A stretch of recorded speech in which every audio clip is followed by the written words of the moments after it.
third week of our European tour in our campervan Blondie, we set off for Lake Annecy.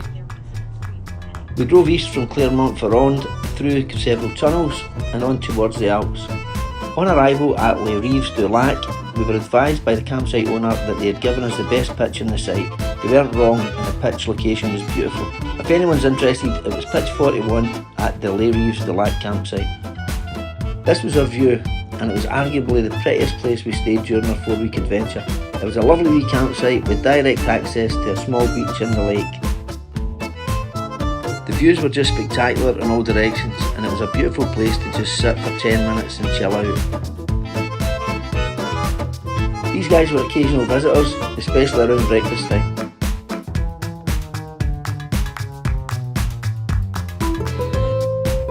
The next morning we took a taxi boat the 5 kilometres into Annecy, and it's quite a beautiful little town.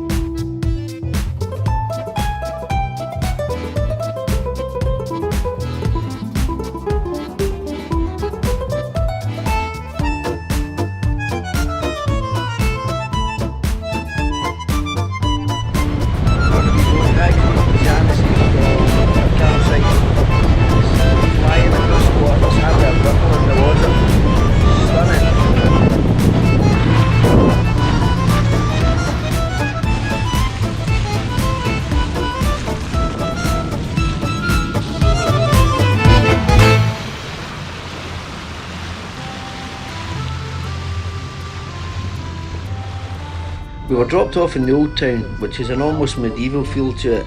It is also spectacularly pretty, with its canals, pastel painted houses, waterside restaurants and bars and cobbled streets.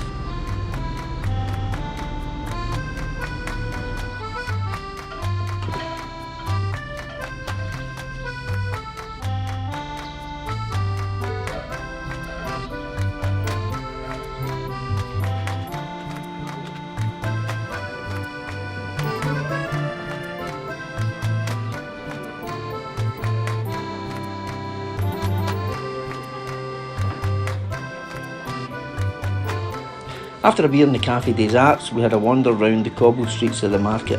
The French are very passionate about their regional produce, and rightfully so. The quality of the food we enjoyed in our travels was one of the major highlights. I was surprised at how popular nougat is over there. They sell loads of it.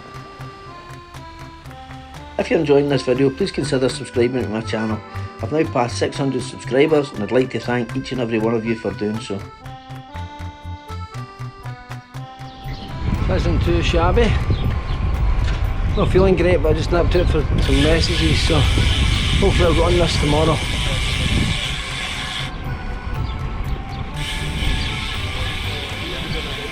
Doesn't get much better than this. This is a cycle path around Lake Annecy. It's absolutely awesome. Very popular, loads of cyclists, skateboarders, rollerbladers, and really pretty flat too. So you can see why it's so popular. Lake Annecy really is beautiful. It's 9 miles long, 2 miles wide, has a beautiful turquoise colour and is surrounded by the French Alps. There is also a cycle path around the lake which covers about 80% of the route, and they were adding to it when I was there. This is a small harbour section just south of the town of Annecy itself. Parce que je me sentais seule dans ma petite bulle. Je voulais danser mais je me sentais comme un funambule. Parce que je me sentais seule, et t'es arrivé. T'as soufflé sur mon visage comme une brise légère d'été. Oh, viens on s'en va même si on ne sait pas vraiment où l'on va. Juste loin de là. Oh. The cycle path takes you through the outskirts of town, past a small section of beach at the north end of the lake, before hitting a nice tree-lined section on the northeast shore.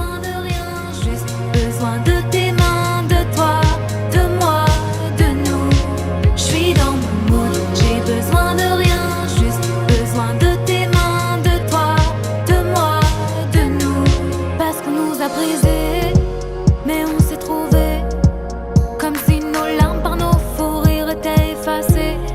Parce qu'on nous a blessés. Mais je t'ai rencontré comme si ce temps passé m'avait tout fait oublier.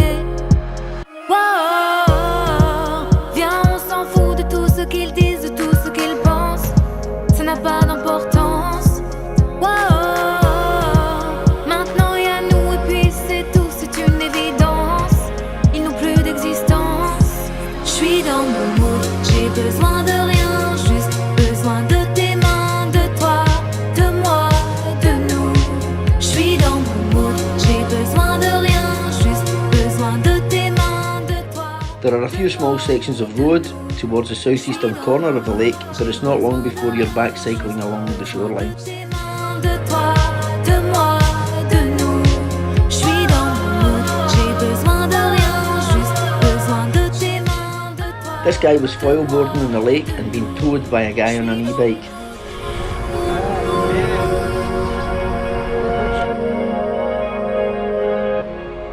For me, the south end of the lake was the most stunning section, with some quite jaw-dropping scenery.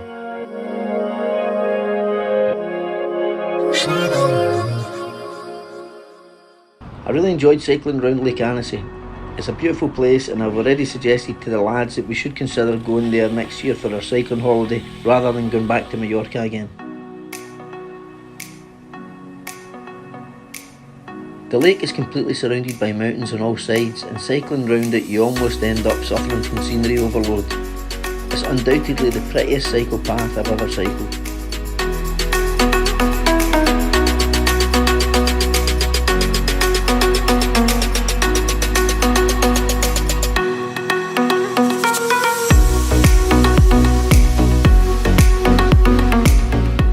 A nice way to cool down after a pedal round the lake was sitting enjoying the view from the small jetty just in front of our pitch.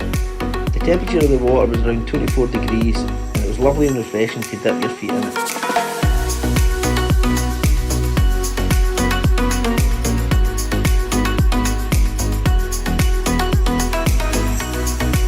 After staying in Lake Annecy, our next site was just south of Geneva.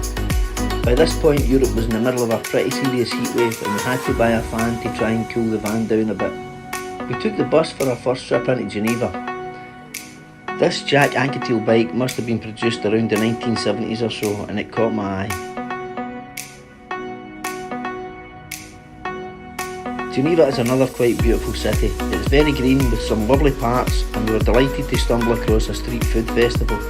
We finally decided upon some Argentinian empanadas, super fresh fish goujons with chips, and washed it all down with a few hydrating beers.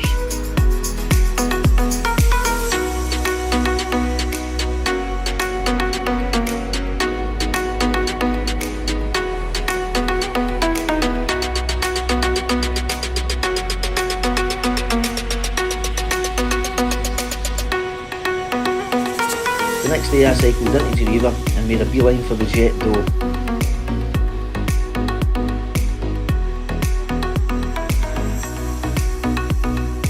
The Jet d'eau really is a spectacular landmark, and one which I'd only ever seen from the window of a plane when flying from Geneva airport.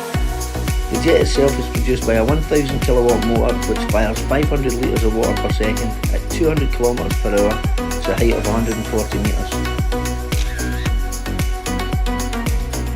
This isn't exactly a cultural reference for the kids, but if you're my age or older, you may remember it being used in the title credits for the champions around 1970. I must have obviously seen the reruns.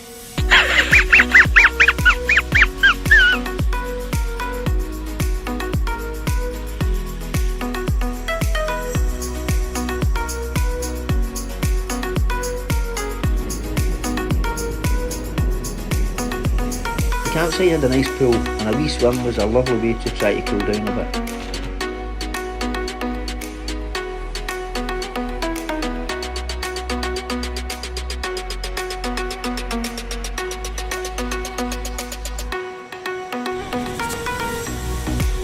I managed to get another wee pedal in before we left Geneva, and this was as close as I'd been to one of the many red kites in the area.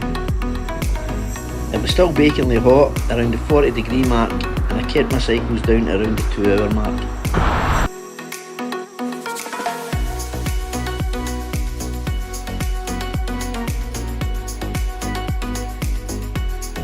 We enjoyed our stay in both Annecy and Geneva, but it was now time to move north and east, further into Switzerland and up to Grindelwald to have a look at the Eiger.